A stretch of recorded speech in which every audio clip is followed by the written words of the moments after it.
Welcome! In front of me I have OnePlus Watch 2 and I'm gonna show you how to track the steps or the amount of steps taken on this watch.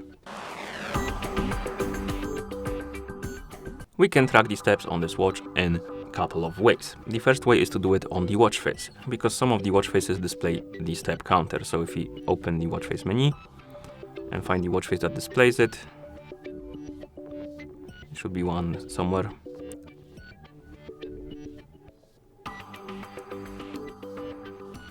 Oh, this one does, and if you select it, you'll see the step counter. Some of the watch faces can be also edited, and they allow you to basically change the widgets. So if I edit this one, if I go through the tutorial first, okay, let me go, okay, we can basically edit the watch face, and it allows us to change the widgets on it. So if we go to the complications, tap on one of the complications, we can scroll through the list, look for the steps, and once you find it, select it, and the steps will be added, and then we can press the upper button to apply the changes like this. So that's the first way to check the steps. The other way is to swipe left on the home screen, the current watch face, to open the activity or activities menu, and here we have the step counter. You can also tap on it and check the more detailed step graph right here. Okay, and once you're done, you can press the upper button to go back.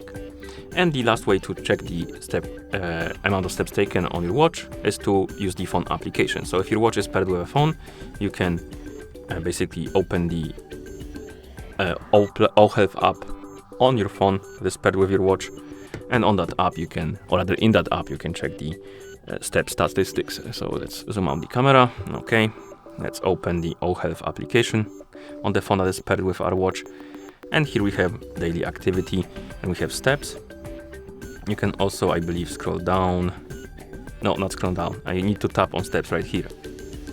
And we have the statistics for steps. We have the daily progress. If you tap, oh, you can't, never mind, because some of the apps allow you to basically tap on the steps and see more detailed information, but this one doesn't. So basically you can check the daily progression, I believe. Yeah. And that's about that. And once you're done, of course, you can close the app. And that's how you track the amount of steps taken or track the steps on this watch. Thank you for watching. If you found this video helpful, please consider subscribing to our channel and leaving a like on the video.